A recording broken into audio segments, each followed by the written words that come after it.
From Storm Tracker 6, this is your Forecast First, sponsored by Auto Owners Insurance, the no problem people. Well, after another slippery start of the day, things have really improved this afternoon. Skies have cleared out, but now we're watching to the west. Little more snow gathering. This is the first of two winter weather systems moving in. Over the next 12 hours, future radar just brings in a few flurries and light snow showers. Not going to be a big accumulation, at least with this system. Tonight's forecast, partly cloudy skies, becoming cloudy by tomorrow morning. Temperatures falling into the upper teens as those snow showers begin to move in. 6 News at 6 starts right now. Live from WLNS TV, this is 6 News at 6. Tonight, word that John Engler is expected to resign as interim president of MSU. It's our top story at 6. Thanks for joining us. I'm Lauren Thompson.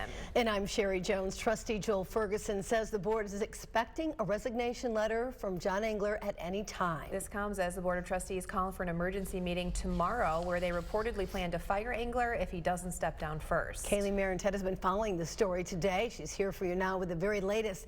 Kaylee, what can you tell us? Sherry and Lauren, Board of Trustees Chair Diane Byram says after Engler's comments last week, something had to be done.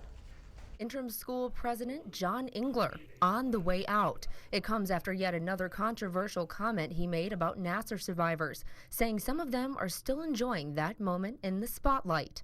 It really is a step backward because of his actions, his comments, and it creates an environment where it's very difficult to move forward and for people to heal, particularly the survivors. It just opens wounds up all over again. MSU Board of Trustee Chair Diane Byram says Engler has undermined the changes the university has been trying to make since the scandal broke. Tomorrow, a special Board of Trustees meeting, and his fate is already sealed. There's going to be a very serious discussion about his employment tomorrow. And one of the options on the table is for him to tender a letter of resignation. Engler's short tenure at the university soon to be over. Students now hoping the school can finally move on. We think that it's well past time for him to be gone. We'll kind of have the opportunity to really start that healing process and start rebuilding the trust with the administration. Just heard almost all negative things about him and his presidency so far since I've been here. Right now, John Engler is out of the state for a family funeral, and tomorrow's special meeting begins at 8 a.m. He is not expected to attend, but we will be there following the story at the morning meeting all along. Starting at 5 a.m. Lauren, back to you. All right, thank you, Kaylee. Well, we also just got off the phone with another trustee. Kelly Tebay was just elected to the board in November and took office 2 weeks ago. She tells 6 News that, quote, one way or another, it's over for John Engler. I really feel like regardless of, whether he submits a letter tonight or, we take a vote tomorrow morning, it's done. And it's very clear that he will not be employed by Michigan State after tomorrow morning. And so I'm feeling really good about that. Well, a group of deans at MSU also took a stand asking for Engler's removal from his post. The MSU Dean's Council says it's ready for a new leader at MSU and sent a letter to the Board of Trustees today. Dana White continues our coverage now live from our newsroom. Dana, you spoke with a representative for the council this afternoon, so tell us what they had to say. Sherry and Lauren, the MSU Dean's Council sent a letter to the Board of Trustees today with 23 signatures on it, saying it does not support President Engler's continued leadership of the university. The letter says in part that Engler's comments about Larry Nassar survivors enjoying the spotlight are hurtful and harm the people the university is supposed to protect. Ronald Hendrick, the Dean of the College of Agriculture and Natural Resources, says that's why they're addressing the board. It seemed to be an appropriate and really necessary time for us to engage with the board and be very clear as a body, a unified body, which we tried to act about our feelings about the president's comments and about his leadership and our lack of confidence in that leadership. The Dean's Council sent a similar letter to the Board of Trustees at this same time last year, saying university leadership needs to protect a culture that's transparent, open, trusting, and safe. And it hopes by Engler's potential removal, the university will work to do just that. Lauren and Sherry. Thank you, Dana. Well, meanwhile, one person who played a big role in the Larry Nassar court case says she would be interested in becoming the next president of MSU. Judge Rosemary Aquilina said in an interview today that she would consider the job if asked. 6 News spoke with her this afternoon, and she was critical of how Engler has treated survivors of Nassar's abuse. Engler has, by his own statements, really said, I've had enough. I don't believe you anymore. I want to shut you up, shut you out, shut you down. Enough is enough. We're not doing anything more for you, which really shows, I think, that the seed that's within him has grown to the public now to tell us that he never believed them. Judge Aquilina presided over the Larry Nassar trial in Ingham County and allowed survivors as much time as they needed to make their victim impact statements. Stay with 6 News. We'll stay on top of all of these developments and bring you the very latest as Michigan State University decides on the future of its leadership. In other news tonight, a 27-year-old man is facing gun charges after being arrested in South Lansing today. The Michigan State Police worked with the Detroit Fugitive Task Force to find the suspect and bring him in. It happened this morning near the America's Best Value Inn. That's on the south side of Lansing, right next to the interchange between I-94 and Pennsylvania Avenue. According to state police, the man had an arrest warrant out of Highland Park. The suspect is now locked up in Lansing until he can be transferred to Detroit. A Jackson jury returned a guilty verdict today for this man, 32-year-old James Lee Powell, who is charged with possessing more than 50 grams of cocaine with the intent to deliver it. He was also convicted of weapons charges. When Powell is sentenced, he faces up to 40 years in prison on that drug charge. Jackson police responded to a call about a parole absconder on October 10th of 2017. They found Powell with a handgun, ammunition, and cocaine. Well, Jackson police have released new details after an 81-year-old woman was arrested for assault. Officers responded to the 100 block of Francis Street for a civil dispute, and they say it was a disagreement between Darlene Meyer and her landlord. While on the scene, they discovered that Meyer had an outstanding warrant for assault and battery. So she was arrested but released the next day on bond. Meyer is due back in court at the end of the month. Well, plenty of politicians talk about bipartisan cooperation, but today the new administration in Lansing took the first formal steps to actually accomplish it. As our Capitol correspondent Tim Skubic reports, leaders from both sides of the aisle held a friendly meeting in Lansing today. What's the object here this morning? Get to know each other. Aren't we there already? Well, we haven't had enough time yet. Do you trust everybody in the room?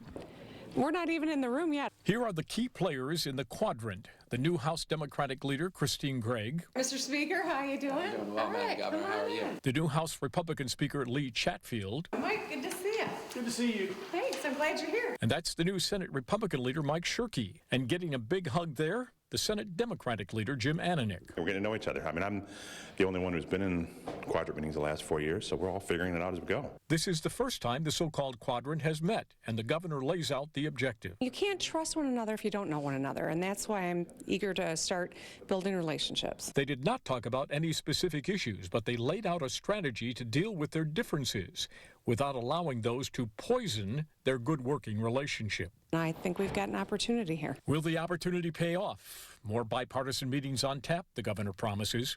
Here for you in Lansing, Tim Skubic, 6 News. This is Weather First from Storm Tracker 6. Brought to you by Auto Owners Insurance, the no problem people. We are headed into a very active period over the next week plus, and some bitterly cold air is on the way. So yeah, let's enjoy these mid-20s out there because that's going to seem warm compared to what you see in the 6-day forecast. Here's a check of the satellite and radar. Things clearing out after the freezing rain the past couple of mornings, making for slick commutes. But our temperatures this afternoon with some sunshine, not feeling all that bad. We've cooled a few degrees now back into the low and the mid-20s. Our Skyview network, we're adding about 2 minutes of daylight per day this time of the year, so the sun angle's getting a little bit stronger, so we still got some sun on the horizon there. Temperature at 23 degrees, northeast winds at 4, temperature or wind chill of 18 degrees. Grand Ledge Tower Cam, temperature sits at 23, wind chill not all that bad, pretty close to the actual air temperature. Jackson Cam, we've got partly cloudy skies, 24 degrees, a bit of wind chill. It feels like it is 18 outside. Here's the view, temperature 26 on the Jackson Cam, pardon me, wind chill of 19 degrees. And there's the view on the Hillsdale Tower Cam. Temperature 27, no wind chill. Humidity currently at 81%. Precision cast for tonight. High pressure is overhead, so no weather worries tonight or tomorrow morning. A little snow to our southwest at 7 o'clock. And then as we move into the afternoon, we'll probably see a few snow showers pushing north at the state line. Accumulation's minimal, not going to cause any big problems out there. As we move through Tuesday night, our Thursday night, and into Friday, let me get my days right. Now we're talking about this big winter storm that's just beginning to form across the Rockies. It'll start to slide south and east as we move through Friday afternoon. Big question mark with this system is how far north does this area of low pressure move? I think no doubt we're going to see some snowfall. It's just really a question of how much snow is on the way. Through Saturday morning, the snowfall is out there, but this area of low pressure is pretty far south, and watch what it does. It's moving more east than north.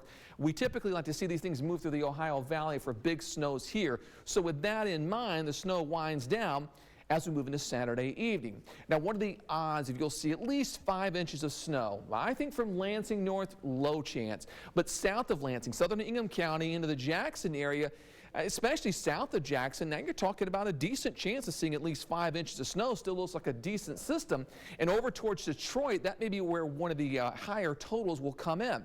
For Thursday's system, I think a dusting of snow, less than an inch. There it is, though, through Saturday evening. 2 to 4 inches for the Lansing area, probably 3 to 6 south of town, including Jackson, and then maybe 4 to 8 inches of snowfall towards Detroit. Tonight's forecast, partly cloudy and cold, low temperature 17 degrees. Thursday's forecast, some afternoon snow showers, highs near 30, winds pretty light, no big wind chills to worry about. The 6-day forecast as we move into the weekend, Saturday, a weather-aware day. It could impact your plans. That snowfall coming down, 23 the high. Then check out the lows, 3 degrees below zero as we move into Monday morning for MLK Day. Tuesday, a little more snow on the way, highs in the low 20s, and it stays cold next week. Highs in the 20s, lows at times in the single digits, and off and on snow showers. So whatever we get on Saturday, it's going to stick around for quite a while. Here's a check of traffic tracker. Been watching sections of 96 eastbound was a little bit slow, now back to posted speed. So good news there, and no accidents on the area. Other highways, major highways. So if you've got to travel this afternoon and this evening, looking good across mid-Michigan. That's good. It was very slippery last night, that's for sure. Oh yeah, slow go, but much improved now. Okay, thanks, David. As the government shutdown continues, one Michigan lawmaker is hoping financial institutions can help provide relief to impacted workers. We'll have those details for you next. Stay with us. 6 News at 6. We'll be right back.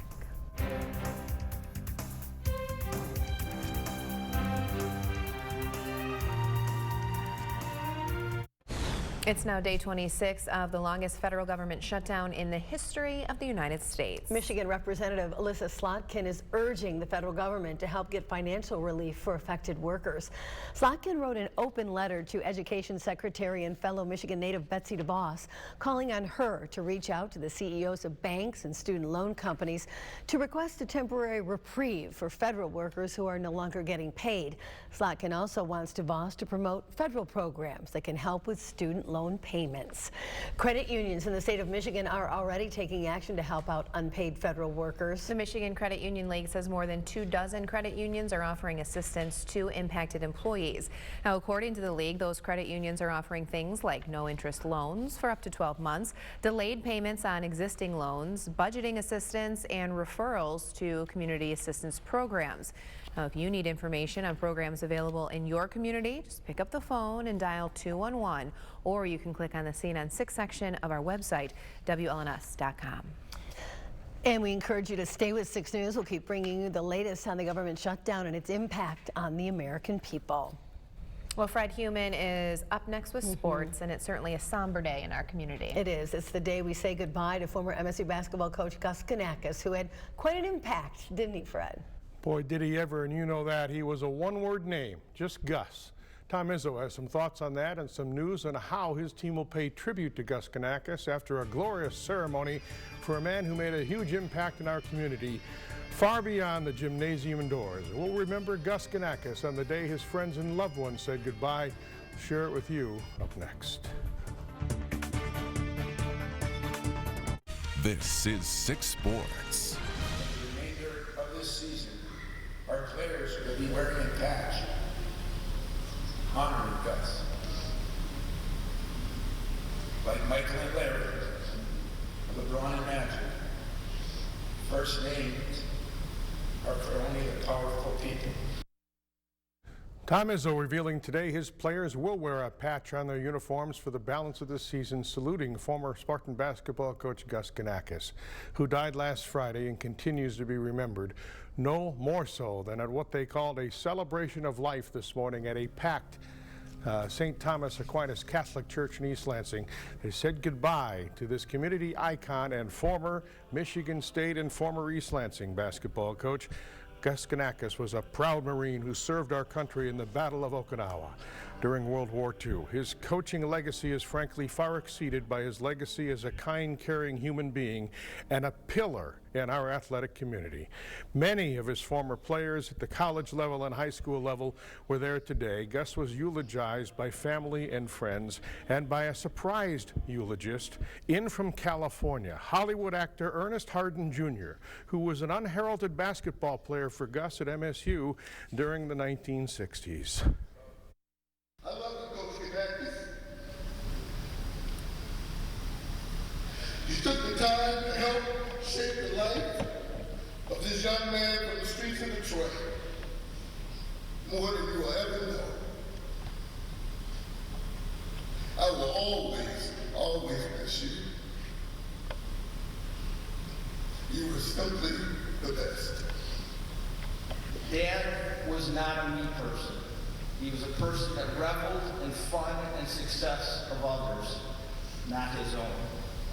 So today, hug your parents, hug your kids, hug your friends, tell them how much you care about them, but more importantly, show them. That's stuff. That would make Dad happy. Don't mourn his death. You must celebrate and find that silver lining that Gus always wanted me to see. Thank you. God bless you all. Love you, Gus.